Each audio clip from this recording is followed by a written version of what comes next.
안녕하세요. 3주차 금요일의 이번 주 마지막 만남입니다. 오늘은 성경적 가치관이라는 주제로 여러분과 이야기를 나누려 합니다. 기독교 교육의 핵심은 아이들에게 성경적인 비유, 성경적 관점을 넣어주는 것이라고 이야기합니다. 갖게 하는 거죠, 성경적 관점을. 그런데 우리에게 흔한 오해가 있습니다.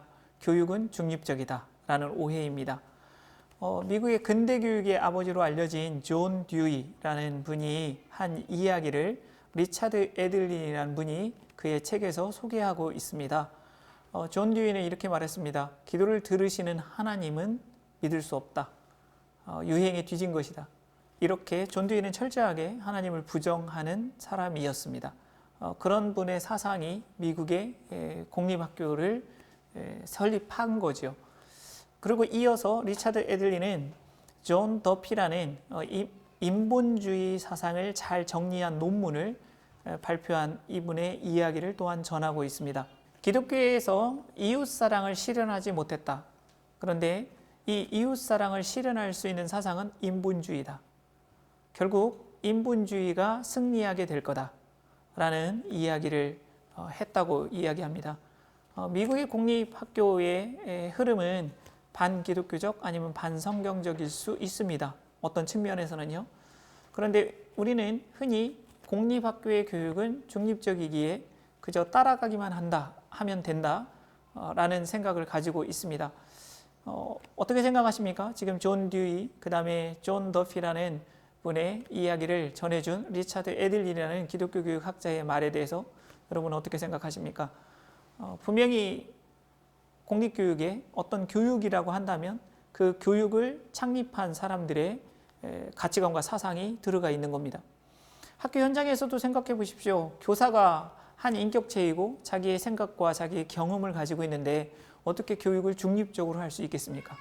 한국에서는 가끔 신문의 기사에 보면은 교사가 정치적 중립성을 훼손한 교육을 아이들에게 했다, 이런 기사들이 보도가 되고 있습니다. 어느 한쪽의 일방적인 관점을 주입하는 교육을 해서는 안 될 것입니다. 하지만 한 교사가, 인격체인 교사가 절대적인 중립성을 가지고 아이들을 가르칠 수 있다. 이것도 비상식적인 일입니다. 때문에 기독교 교육에서 또 하나님 나라 교육에서 이야기할 때 교육의 현장은 가치관 전쟁터다라고 이야기합니다.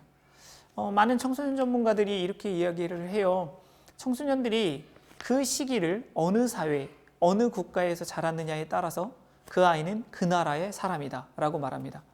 이걸 다른 의미로 해석한다면 청소년 시기를 보낸 그 사회 동안 그 아이들이 평생 살아갈 삶의 가치관이 형성된다는 겁니다. 어디로부터 영향을 받는 거죠? 국가와 그들이 살았던 사회로부터 영향을 받는다는 겁니다. 그렇다면 우리의 아이들, 다음 세대, 그리고 우리 자녀들을 기를 때 생각해 봐야 할 부분이 있습니다.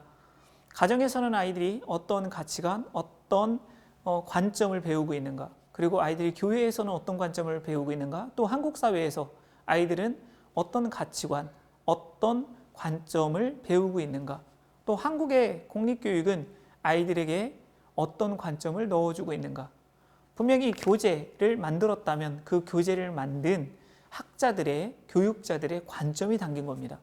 우리는 이 부분에 대해서 심각하게 생각을 해보아야 할 것입니다. 한 가지 아이들의 가치관에 대해서 요즘에 더 깊이 고민하고 살펴봐야 할 영역이 있습니다. 아마 가정에서 씨름하고 계실 거예요. 아이들이 보고 있는 유튜브, SNS, 다양한 미디어에 대해서 아마 고민하고 계실 겁니다. 미디어가 아이들의 가치관, 내면을 점령하고 있습니다. 이 부분에 대해서 우리는 아이들의 영향을 받고 있는 만큼 그렇게 심각한 정도의 생각을 하지 않는 것 같습니다. 저는 부모님들에게 너무 어릴 때부터 미디어를 아이들에게 보여주지 마십시오라고 말을 합니다. 그런데 흔히 부모님들은 식당에서 밥을 편안하게 먹기 위해서 아이들에게 손에 핸드폰을 쥐어주고 미디어를 보게 하죠. 또 교회의 카페나 이런 데 보면은 아이들이 옹기종기 모여 앉아서 대부분 핸드폰을 들여다보고 있습니다. 그만큼 그 아이들은 요즘의 일상생활 속에서 터치 받고 있는 것, 늘 접촉하고 있는 것이 미디어입니다. 그런데 그 미디어 속에서 도대체 아이들은 어떤 가치관에 영향을 받고 있는가, 어떤 사상에 영향을 받고 있는가 생각해 보셔야 할 겁니다. 대부분은 소비, 물질주의 이런 것들일 것입니다. 금방 즐거움을 주는 것들을 추구하도록 만드는 그런 사상들이 아이들에게 지금 흘러 들어오고 있다는 겁니다. 기독교의 가치는 그게 아니죠. 내가 고통스럽고 내가 힘들어도 누군가를 섬겨야 하고, 또 올바른 일들은 고통스럽더라도 그걸 견뎌야 하고 참아야 하고 이겨내야 한다라는 것이 기독교의 가치입니다.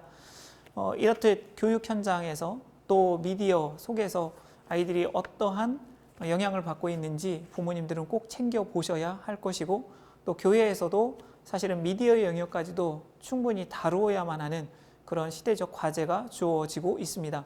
끝으로 제가 강조하고 싶은 가치관 형성에 있어서의 가장 중요한 요소입니다. 아이들이 만나고 있는 어른들을 통해서 아이들은 가치관이 형성됩니다. 저는 한국 사회에서 특히 교회에서 아이들이 영향을 받고 있는 어른들을 꼽자면 분명히 부모님일 것이고, 가정에서는, 학교에서는 선생님이실 겁니다. 그리고 교회에서는 아마 목회자들 아니면 담당하고 있는 교사일 겁니다. 그런데 이 세 부류의 어른들이 주로 하는 이야기들이 있습니다. 그것이 아이들의 실제 가치관입니다. 어떤 걸까요? 네, 한편으로는 아이들에게 훌륭한 사람 되라, 좋은 사람 되라, 좋은 인격자가 되라 라고 말합니다. 그런데 실제적으로 아이들이 더 크게 와닿는 이야기는 이겁니다. 공부해라, 성공한다. 우리는 철저하게 공부를 통해서, 교육을 통해서 성공하는 것을 가르칩니다. 그리고 그 의미는 다른 아이들과 경쟁해서 이겨야만 살아남는다. 그것이 한국 사회의 사실은 작동의 원리죠. 이런 사회적 가치가 아이들 뼛속 깊이 들어가고 있습니다. 그런데 이 아이들에게 영향을 주고 있는 어른들의 언어, 가치관, 그것부터 조금씩 변화시켜야만 우리 아이들이 기독교 가치관, 성경적 가치관을 가질 수 있습니다.